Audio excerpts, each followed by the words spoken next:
Hello and welcome to the Global Dialogue. I'm Shireen Bhan, and today we're in conversation with the global CEO of Hitachi Energy, who's found his way back to India for the inauguration of their new plant in Bengaluru. Claudio, always a pleasure. Many thanks for joining us here. The last time we spoke was in Davos, and it's good to see you here in India. Let's start with that, Claudio. You were here to inaugurate your new plant in Bangalore. Take me through the strategic importance of India, especially in the global context, for Hitachi Energy today. Well, first of all, thank you for having it. It's great to be back, and it's great to be back also, in a more kind of a normal engagement with meeting people, customers, partners, and it was an opportunity for me to participate in the opening of this important factory.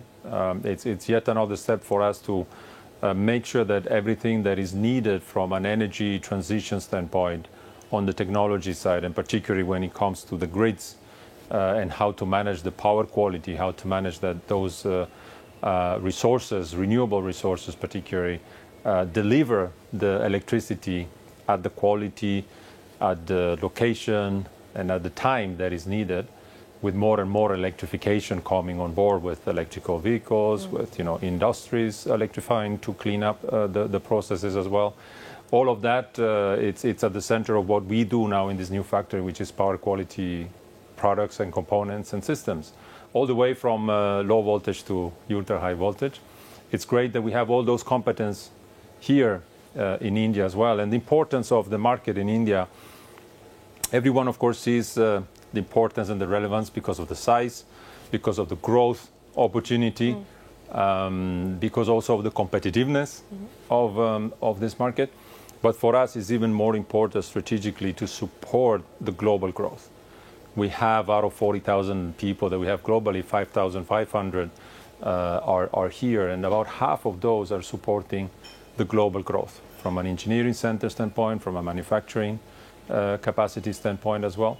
And what is also very important for us is that in this energy transition, India understands well all the components, not only the generation side with renewables, with future of hydrogen, hopefully green hydrogen, electrifying the demand, but also understanding what the grid needs to, how the grid needs to evolve in order to cope with that complexity. So let me link those two aspects. One, the growth story that you spoke of, and then the energy transition. What's the sense that you get from your team here in India about the kind of opportunities that you see along the road? What is the order book position at this point in time? How strong is it looking for you? What's the visibility? So the pipeline is strong. It's strong in India as it is strong globally. As I share with my team, I've been in this part of the space for a couple of decades. I've never seen such a strong, consistent tailwinds from a demand standpoint, all driven by the same rationale, by the same purpose of addressing that carbon footprint and driving that energy transition and accelerating even that energy transition. So across the portfolio that we have, we are now seeing good tailwinds across also the markets, and certainly India, it's one of those. At the same time, we all know that we also are facing quite some headwinds on the supply side that we need to also focus on to manage, mitigate those risks, long lead times, and so on. But altogether, the combination of, once again, that mid to long-term perspective of having the commitment from countries like India to deliver that net zero, and our commitment from an innovation standpoint, from a technology provider standpoint, to really help partnering with our customers, with all the stakeholders, to help accelerating that deployment. One of the concerns, and you spoke about some of the supply shocks that the market is facing today. And I remember we spoke about this as a concern when we were in Davos as well, on account of what's happening between Russia and Ukraine. 6 months and the war continues now. And that is impacting the way that Europe consumes energy. Who would have thought that we would see coal coming back on stream? But that is a reality, at least in the short to medium term, that one is having to contend with. How do you see this impacting the transition? You said that so far there's been no impact on demand. But do you believe that at least in the short to medium term, this is going to derail things when we talk about the energy transition? It might. In one or the other occasion, it might delay decisions on investments. Some of the players will have to reprioritize to address the short term. And of course, the short term in certain cases might be how do we go through the winter? And that, of course, is something that from a social perspective needs to be the priority, making sure that everyone has what it takes to go through that. That said, I don't see anyone deviating from the long-term goal. And if anything, particularly in Europe, there is a clear, cohesive view and consistent approach and messaging across the industry, also through the stakeholders, governments, that we should not jeopardize that journey that we're in to decarbonize the energy system because of the short term.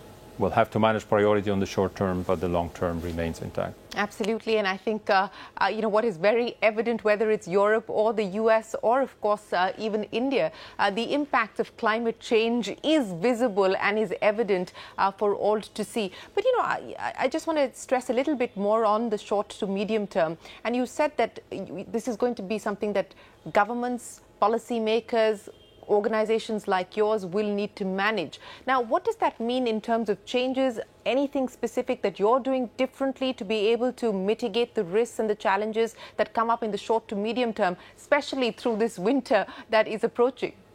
Yeah, absolutely. One concrete example is, for instance, in our supply chain, some of these shortages that we are facing in terms of electronic components, whether it's microcontrollers, microchips, and so on. We used to get them through a supply chain that was well equipped to manage that. Nowadays, we have to go 2, 3, 4 tiers down in that supply chain to understand, first of all, that those suppliers understand what the critical part that is in this overall mission critical infrastructure system, like, for instance, protecting a power transmission line, and then making sure that priorities are also set accordingly. So, of course, that was a learning. It was a learning for us, but it was also a learning for the supply chain in that respect, and it's a learning that we're going through as an industry. So, very important in these cases, which is, of course, it's also crisis management in some of those instances, is the collaboration.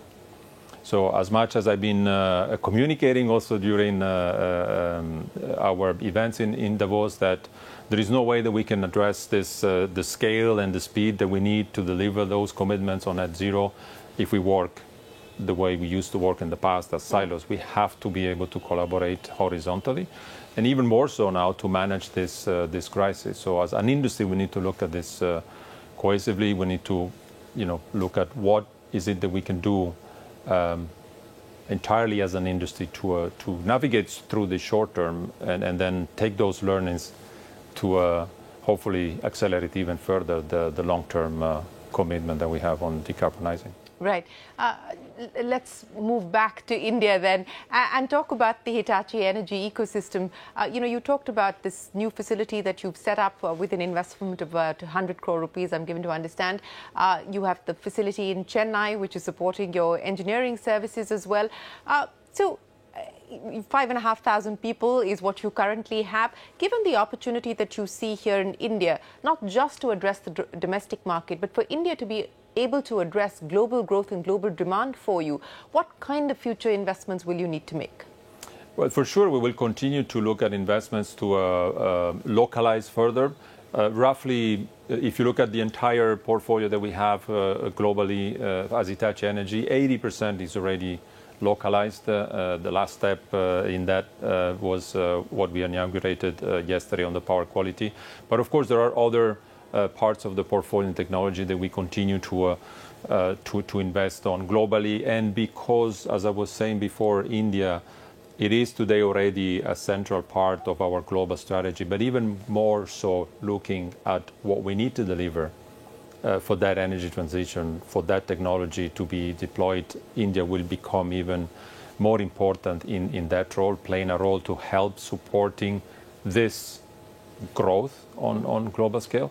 We're looking at what is it that we do today to make that 80%, maybe 100%, but also expanding around that portfolio, expanding, as I call it, at the edge of our core, which is the grid, because we need to better understand the needs of our customers when they electrify transportation, when they electrify their processes on the industry side. We need to better understand also these complementary sources of energy, clean energy, such as hydrogen. And we're working on that globally, but certainly looking more and more into how India can contribute to that global growth and that transition. So what would the opportunities on the edge of the grid look like for you here in India? And you spoke about some of the emerging technologies. I mean, India has also launched a green hydrogen mission. We've got the first installment of that being released by the government. There are several large conglomerates who've already put together their plans of entering this space. Are you in active conversation with anybody here in India to take the green hydrogen story forward? We have announced just recently a partnership and signing a memorandum of understanding in Europe in a venture, H2 Green Steel, that will develop technology leveraging green hydrogen to produce green steel. And of course, we're there not for the process of the hydrogen nor for the producing steel. That's not our core competence, but our core competence is to make sure that we understand what we need to do to integrate that generation and that production into this electrical energy system of the future. And then, of course, we took that first step in Europe, but we're looking forward to expand that. And there is no doubt that in India, all those components are being looked at, but also factored in terms of commitments, investments from the government, from all the industry, and we certainly want to be part of that. But again, thinking about India as part of this entire global opportunity. We'll end to a short break and return with our conversation with the Global CEO of Hitachi Energy on the Global Dialogue. Welcome back. You're watching the Global Dialogue, and we're in conversation with the Global CEO of Hitachi Energy. You talked about electric mobility, and again, this is an area where India has placed big bets, or at least set big aspirations and big goals and big targets. Where do you see yourself playing in that space from an Indian perspective? Look, the plan for India is to, if I well remember some data points, to bring or move roughly 270 million people into urban areas. Mm-hmm. And of course, then to also then electrify the transportation mode, not only electrical vehicles, but also electrify the entire rail system in India, which is absolutely the right priority. In our case, we look at ourselves with our core competence on managing with our customers those critical infrastructures such as electricity, to really find solutions, technology that help, for instance, those customers integrating charging infrastructure for public transportation. Not for the individuals and on the residential, but making sure that, for instance, public transportation buses can be electrified in an efficient, affordable way and reliable way, and let alone, of course, electrification of rail. We have a success story. Not too long ago, we have also localized the traction transformers, which is a core component that we provide for locomotives, and we look forward to, of course, continuing that journey and supporting that entire transport electrification initiative in India. Yes, transport electrification is going to be part of many state governments' plans. In fact, we're having this conversation here in Delhi, and the Delhi government has put a plan in place as far as electrifying public transport is concerned. But any further appetite for more M&A in India? Look, first of all, as we communicate also our strategy, Hitachi Energy 2030, we want to make sure that our customers, our partners understand that we're also committing to invest. Number one for us, investments is organic, is in innovation. That's our core. That's who we are. We want to keep the leadership in terms of technology. But of course, because a lot of this technology is also evolving very fast, as you well know, in many areas, we will use partnerships, and also we will use inorganic investments in order to help us accelerating the deployment of some of those technologies. And there are some good opportunities in India. There are some good opportunities in other markets. As soon as we will know more, we will be able to share more with that. But once again, for us, India is at the center of that growth. And what is really that I'm really excited is to see that there is one differentiator that has been there for a while, and even more so in India, is the availability of talents.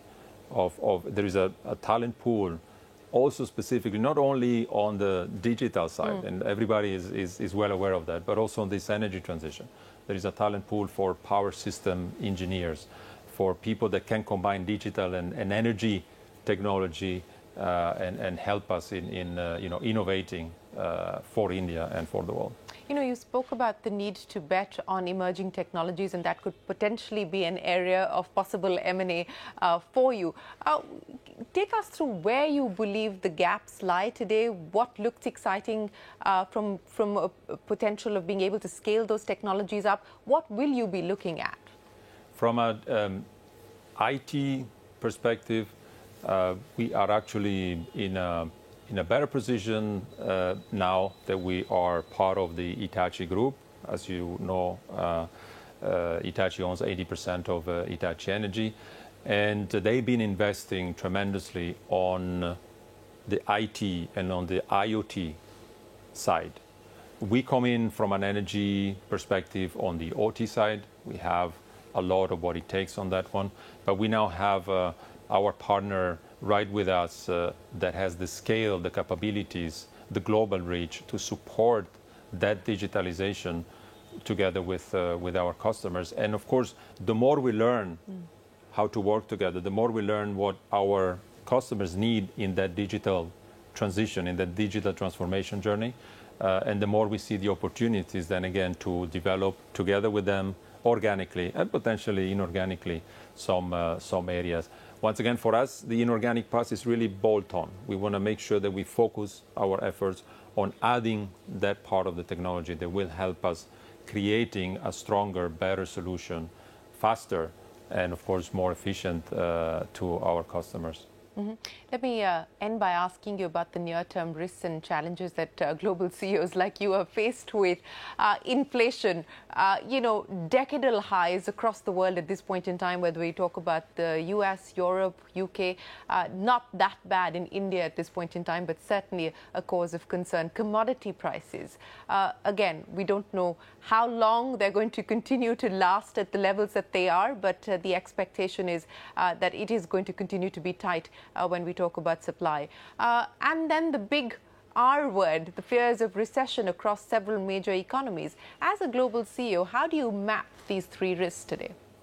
As you say, look, as I was mentioning before, while we are looking at all the opportunities and all this tailwind that I was mentioning, particularly in our space because of the energy transition, because of the long-term commitments on decarbonizing, the combination of all what you mentioned, I have never seen that coming in with such a strength and across all the sectors, across all the geographies.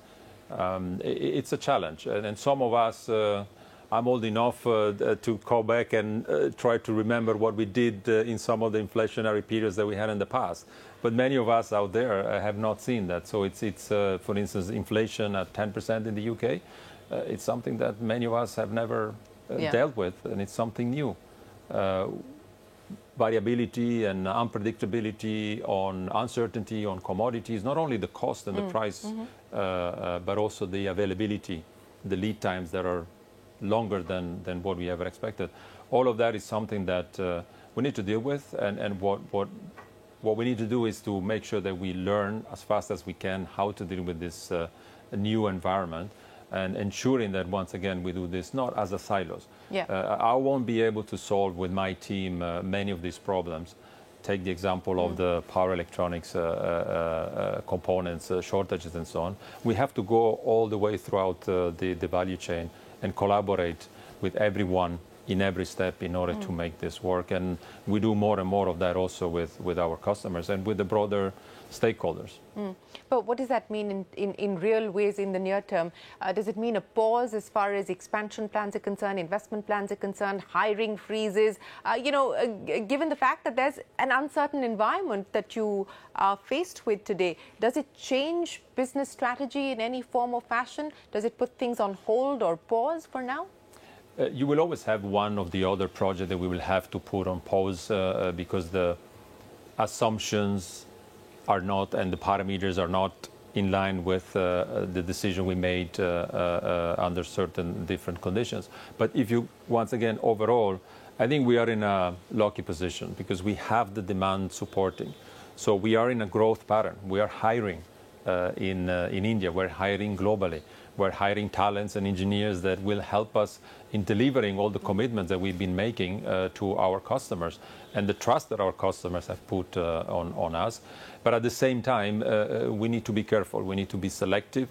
We need to understand also how do we take those commitments, ensuring that we don't miss in delivering on those commitments. And that is the aspect. It's not so much about growth is not an issue today, and we're lucky to be in that position. But we need to make sure that we do the right things so that we can deliver on those commitments on time, on cost, and on quality, as we always do. Well, it's good to know that in the mix of problems, demand is not one of them that you're facing a challenge with at this point in time. Claudio, we wish you and your team the very best of luck, not just with your plans here in India, but globally as well. And we look forward to seeing you soon and, of course, back here in India as well.